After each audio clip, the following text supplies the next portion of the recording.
Chapter 24. Quote, "Thus spoke the sage, the kings without delay Dissolve the council, and their chief obey." Unquote. From Pope's Iliad.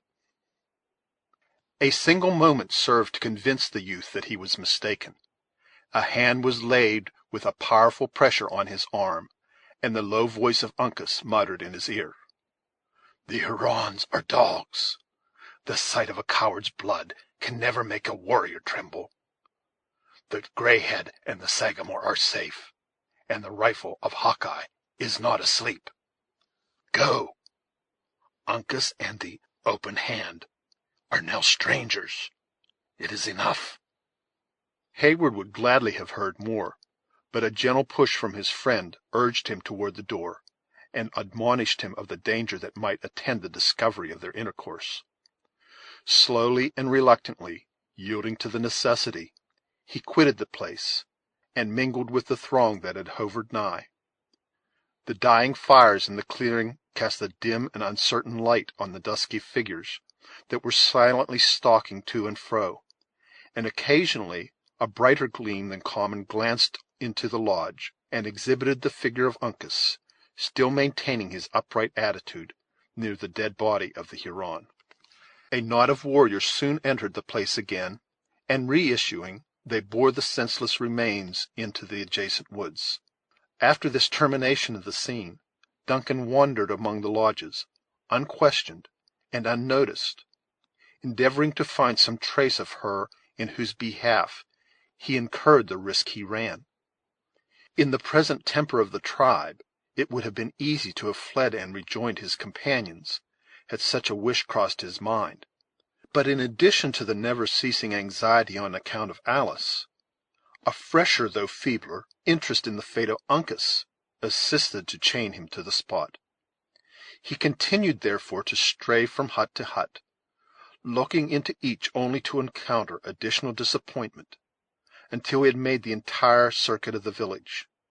Abandoning a species of inquiry that proved so fruitless, he retraced his steps to the council lodge, resolved to seek and question David in order to put an end to his doubts. On reaching the building, which had proved alike the seat of judgment and the place of execution, the young man found that the excitement had already subsided.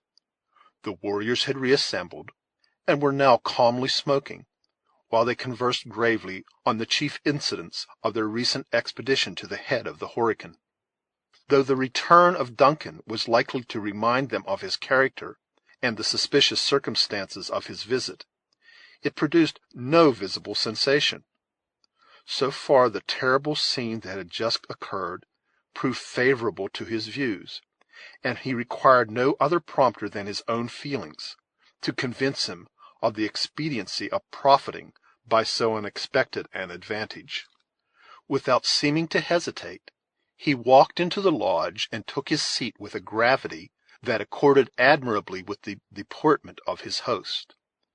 A hasty but searching glance sufficed to tell him that though Uncas still remained where he had left him, David had not reappeared. No other restraint was imposed on the former than the watchful looks of a young Huron, who had placed himself at hand, though an armed warrior leaned against the post that formed one side of the narrow doorway. In every other respect the captive seemed at liberty. Still, he was excluded from all participation in the discourse, and possessed much more of the air of some finely molded statue than a man having life and volition. Heyward had too recently witnessed a frightful instance of the prompt punishments of the people in whose hands he had fallen to hazard an exposure by any officious boldness. He would greatly have preferred silence and meditation to speech, when a discovery of his real condition might prove so instantly fatal. Unfortunately for this prudent resolution, his entertainers appeared otherwise disposed. He had not long occupied the seat wisely taken a little in the shade, when another of the elder warriors who spoke the French language addressed him. "My Canada father does not forget his children," said the chief. "I thank him. An evil spirit lives in the wife of one of my young men. Can the cunning stranger frighten him away?" Hayward possessed some knowledge of the mummery practised among the Indians in the cases of such supposed visitations. He saw at a glance that the circumstance might possibly be improved to further his own ends.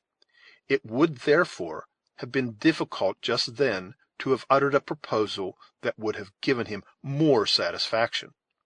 Aware of the necessity of preserving the dignity of his imaginary character, however, he repressed his feelings, and answered with suitable mystery: "Spirits differ. Some yield to the power of wisdom, while others are too strong." "My brother is a great medicine," said the cunning savage. "He will try?" A gesture of assent was the answer. The Huron was content with the assurance, and, resuming his pipe, he awaited the proper moment to move. The impatient Hayward, inwardly execrating the cold customs of the savages, which required such sacrifices to appearance, was fain to assume an air of indifference equal to that maintained by the chief, who was, in truth, a near relative of the afflicted woman. The minutes lingered, and the delay seemed an hour to the adventurer in empiricism, when the Huron laid aside his pipe and drew his robe across his breast, as if about to lead the way to the lodge of the invalid. Just then a warrior of powerful frame darkened the door, and, stalking silently among the attentive group, he seated himself on one end of the low pile of brush which sustained Duncan. The latter cast an impatient look at his neighbor, and felt his flesh creep with uncontrollable horror when he found himself in actual contact with Magua. The sudden return of this artful and dreaded chief caused a delay in the departure of the Huron. Several pipes that had been extinguished were lighted again, while the newcomer, without speaking a word, drew his tomahawk from his girdle, and, filling the bowl on its head, began to inhale the vapors of the weed through the hollow handle, with as much indifference as if he had not been absent 2 weary days on a long and toilsome hunt. 10 minutes, which appeared so many ages to Duncan, might have passed in this manner, and the warriors were fairly enveloped in a cloud of white smoke before any of them spoke. "Welcome," one at length muttered. "Has my friend found the moose?" "The young men stagger under their burdens," returned Magua. "Let Reed that bends go on the hunting path. He will meet them." A deep and awful silence succeeded the utterance of the forbidden name. Each pipe dropped from the lips of its owner, as though all had inhaled an impurity at the same instant. The smoke wreathed above their heads in little eddies, and, curling in a spiral form, it ascended swiftly through the opening in the roof of the lodge, leaving the place beneath clear of its fumes, and each dark visage distinctly visible. The looks of most of the warriors were riveted on the earth, though a few of the younger and less gifted of the party suffered their wild and glaring eyeballs to roll in the direction of a white-headed savage, who sat between 2 of the most venerated chiefs of the tribe. There was nothing in the air or attire of this Indian that would seem to entitle him to such a distinction. The former was rather depressed than remarkable for the bearing of the natives, and the latter was such as was commonly worn by the ordinary men of the nation. Like most around him, for more than a minute, his look too was on the ground, but, trusting his eyes at length to steal a glance aside, he perceived that he was becoming an object of general attention. Then he arose, and lifted his voice in the general silence. "It was a lie," he said. "I had no son. He who was called by that name is forgotten. His blood was pale, and it came not from the veins of a Huron. The wicked Chippewas cheated my squaw. The Great Spirit has said that the family of Wiss-and-Tush should end. He is happy who knows that the evil of his race dies with himself. I have done." The speaker, who was the father of the recreant young Indian, looked round and about him, as if seeking commendation of his stoicism in the eyes of the auditors. But the stern customs of his people had made too severe an exaction on the feeble old man. The expression of his eye contradicted his figurative and boastful language, while every muscle in his wrinkled visage was working with anguish.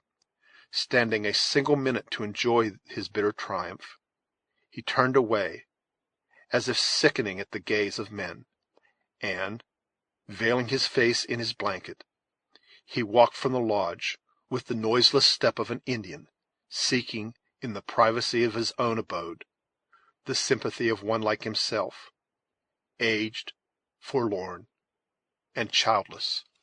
The Indians who believe in the hereditary transmission of virtues and defects in character suffered him to depart in silence. Then, with an elevation of breeding that many in a more cultivated state of society might profitably emulate, one of the chiefs drew the attention of the young men from the weakness they had just witnessed, by saying in a cheerful voice, addressing himself in courtesy to Magua, as the newest comer, "The Delawares have been like bears after the honey pots, prowling around my village. But who has ever found a Huron asleep?" The darkness of the impending cloud which precedes a burst of thunder was not blacker than the brow of Magua as he exclaimed, "The Delawares of the lakes!" "Not so, they who bear the petticoats of squaws on their own river. One of them has been passing the tribe." "Did my young men take his scalp?"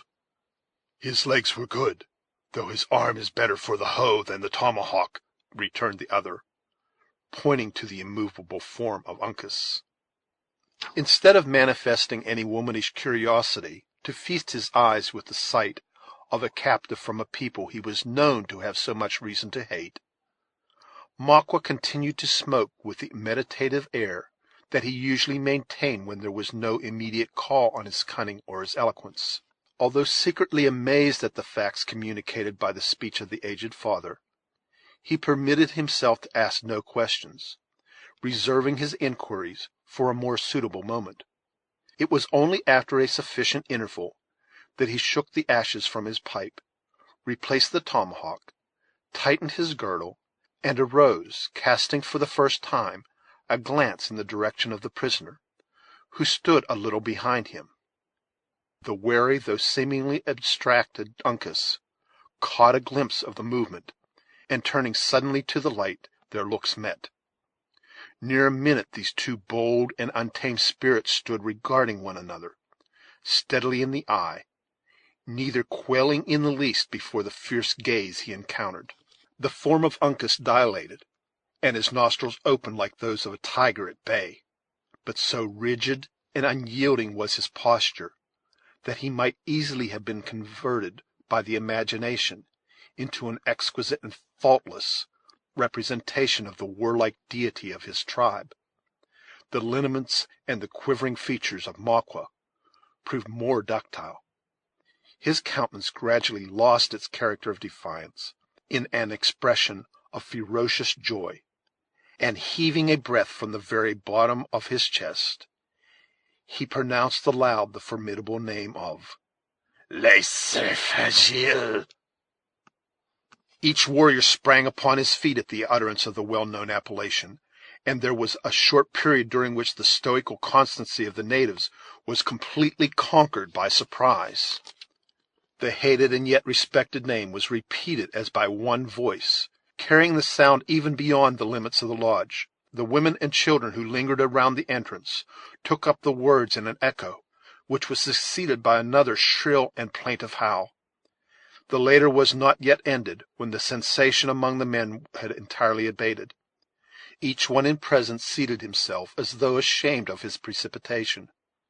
But it was many minutes before the meaning eyes ceased to roll toward their captive, in curious examination of a warrior who had so often proved his prowess at the best and proudest of their nation.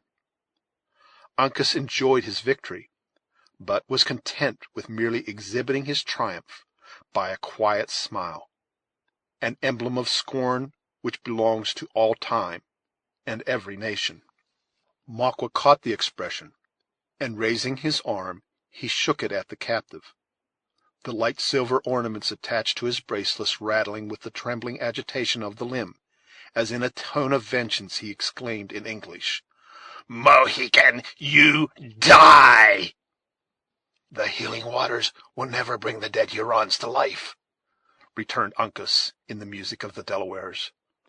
"The tumbling river washes their bones. Their men are squaws, their women owls. Go, call together the Huron dogs, that they may look upon a warrior. My nostrils are offended. They scent the blood of a coward." The latter allusion struck deep, and the injury rankled. Many of the Hurons understood the strange tongue in which the captive spoke, among which number was Maqua. This cunning savage beheld, and instantly profited by his advantage. Dropping the light robe of skin from his shoulder, he stretched forth his arm, and commenced a burst of his dangerous and artful eloquence.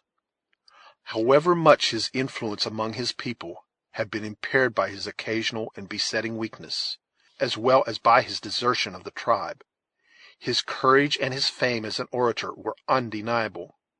He never spoke without auditors, and rarely without making converts to his opinions. On the present occasion his native powers were stimulated by the thirst of revenge. He again recounted the events of the attack on the island at Glenn's, the death of his associates, and the escape of their most formidable enemies. Then he described the nature and position of the mount whither he had led such captives as had fallen into their hands.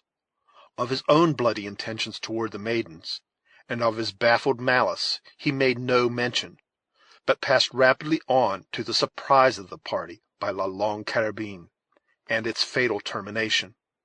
Here he paused, and looked about him, in affected veneration of the departed, but in truth to note the effect of his opening narrative.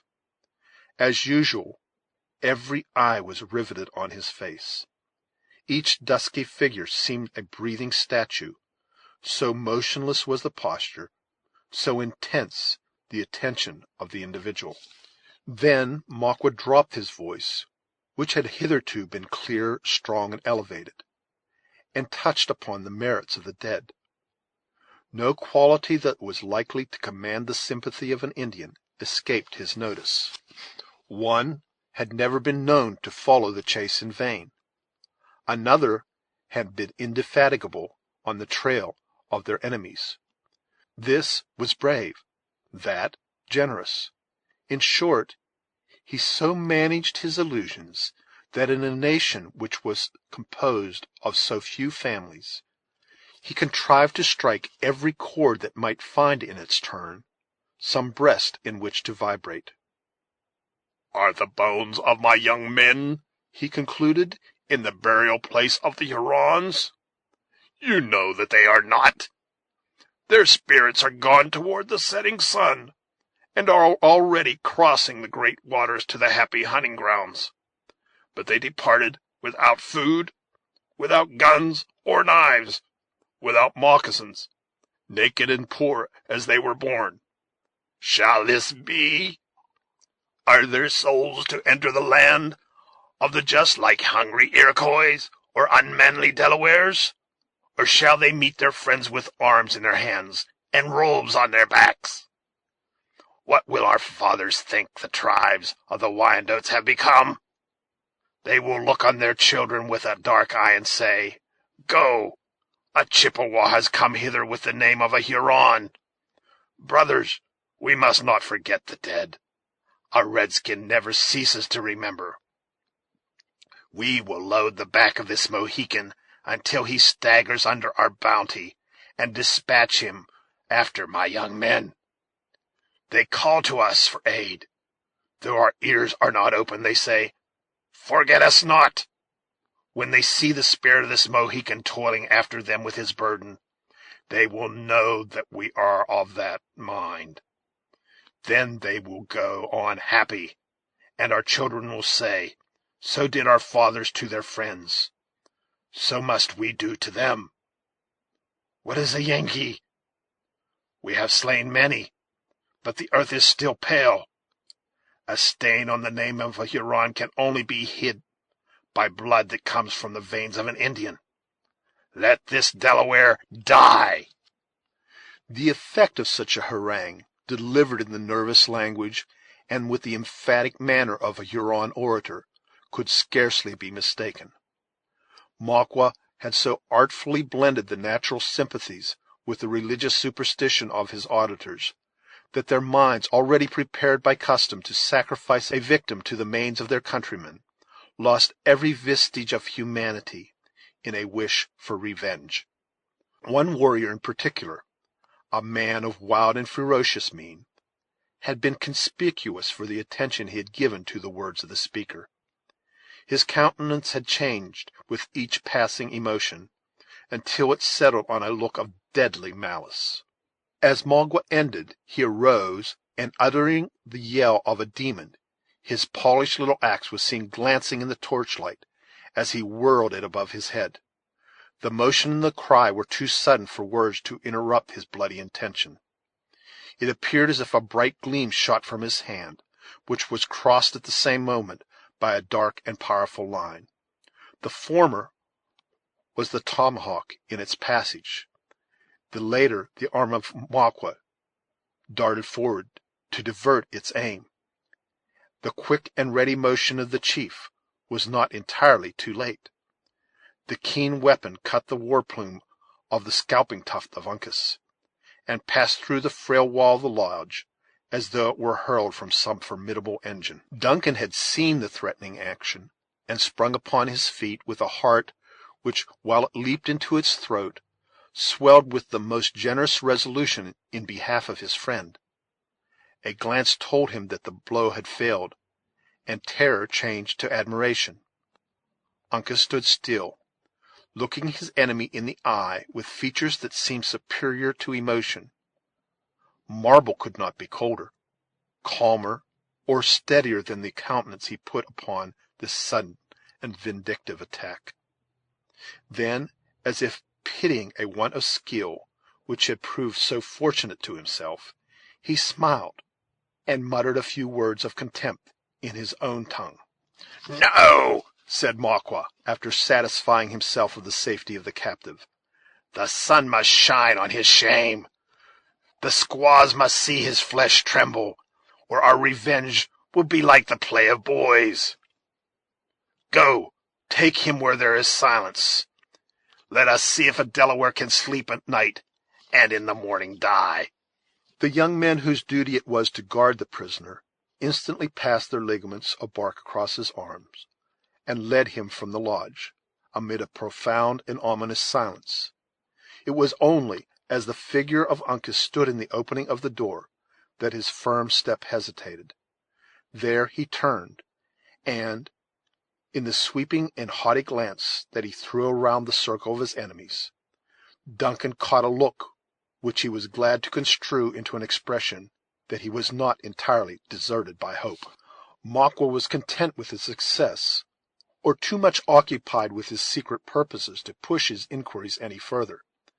Shaking his mantle and folding it on his bosom, he also quitted the place without pursuing a subject which might have proved so fatal to the individual at his elbow. Notwithstanding his rising resentment, his natural firmness, and his anxiety on behalf of Uncas, Heyward felt sensibly relieved by the absence of so dangerous and subtle a foe. The excitement produced by the speech gradually subsided. The warriors resumed their seats, and clouds of smoke once more filled the lodge. For near half an hour not a syllable was uttered, or scarcely a look cast aside. A grave and meditative silence, being the ordinary succession to every scheme of violence and commotion among these beings, who were alike so impetuous and yet so self-restrained.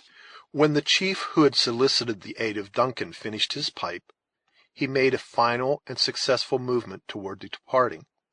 A motion of a finger was the intimation he gave the supposed physician to follow, and, passing through the clouds of smoke, Duncan was glad, on more accounts than one, to be able at least to breathe the pure air of a cool and refreshing summer evening. Instead of pursuing his way among those lodges where Heyward had already made his unsuccessful search, his companion turned aside and proceeded directly toward the base of an adjacent mountain, which overhung the temporary village. A thicket of brush skirted its foot, and it became necessary to proceed through a crooked and narrow path. The boys had resumed their sports in the clearing, and were enacting the mimic chase to the posts among themselves. In order to render their games as like the reality as possible, one of the boldest of their number had conveyed a few brands into some piles of tree tops that had hitherto escaped the burning. The blaze of one of these fires lighted the way of the chief and Duncan, and gave a character of additional wildness to the rude scenery. At a little distance from a bald rock, and directly in its front, they entered a grassy opening, which they prepared to cross. Just then fresh fuel was added to the fire, and a powerful light penetrated even to that distant spot. It fell upon the white surface of the mountain, and was reflected downward upon a dark and mysterious-looking being that arose unexpectedly in their path. The Indian paused as if doubtful whether to proceed, and permitted his companion to approach his side. A large black ball, which at first seemed stationary, now began to move in a manner that to the latter was inexplicable. Again the fire brightened, and its glare fell more distinctly on the object. Then even Duncan knew it by its restless and sidling attitudes, which kept the upper part of its form in constant motion, while the animal itself appeared seated to be a bear. Though it growled loudly and fiercely, and there were instants when its glistening eyeballs might be seen, it gave no other indications of hostility. The Huron, at least, seemed assured that the intentions of this singular intrudible were peaceable, for, after giving it an attentive examination, he quietly pursued his course. Duncan, who knew that the animal was often domesticated among the Indians, followed the example of his companion, believing that some favorite of the tribe had found its way into the thicket in search of food. They passed it unmolested.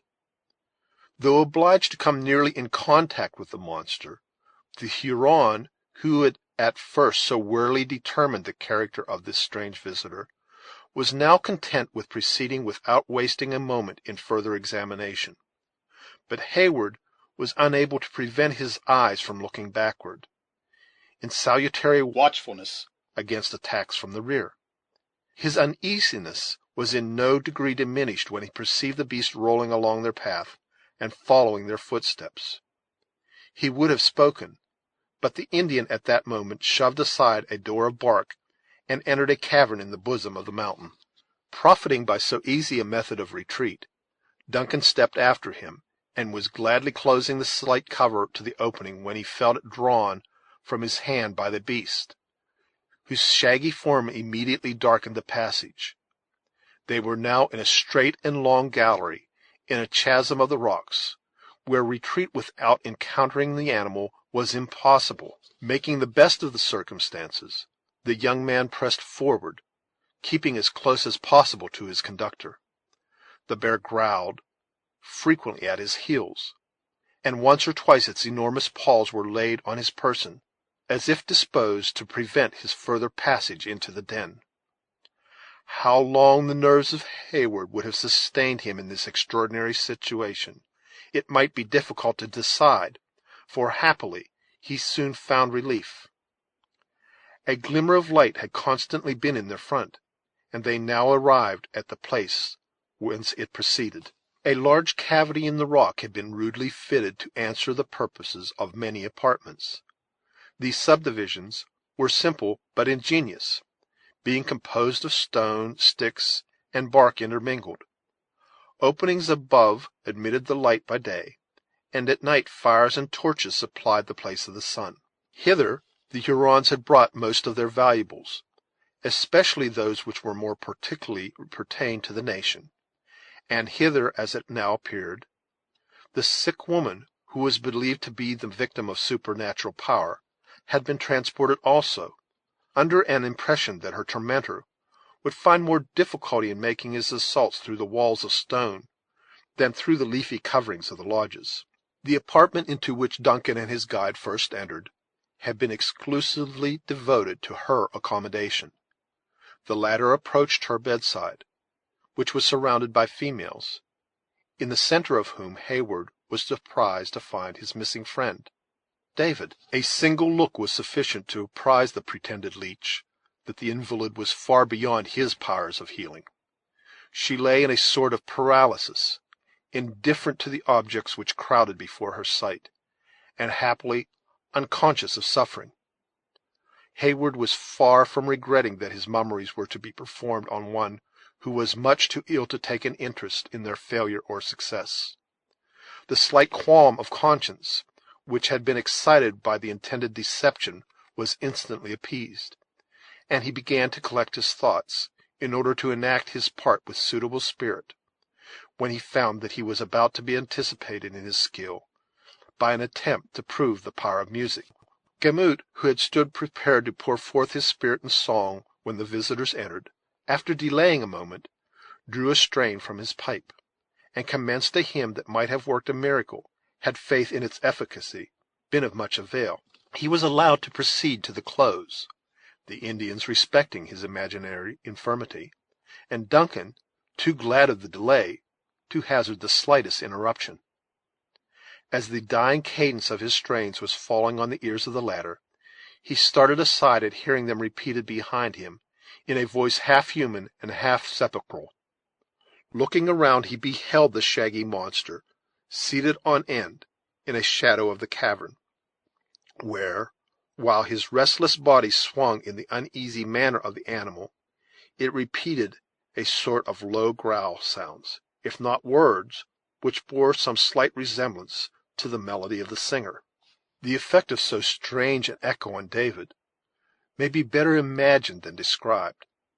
His eyes opened as if he doubted their truth, and his voice became instantly mute in excess of wonder.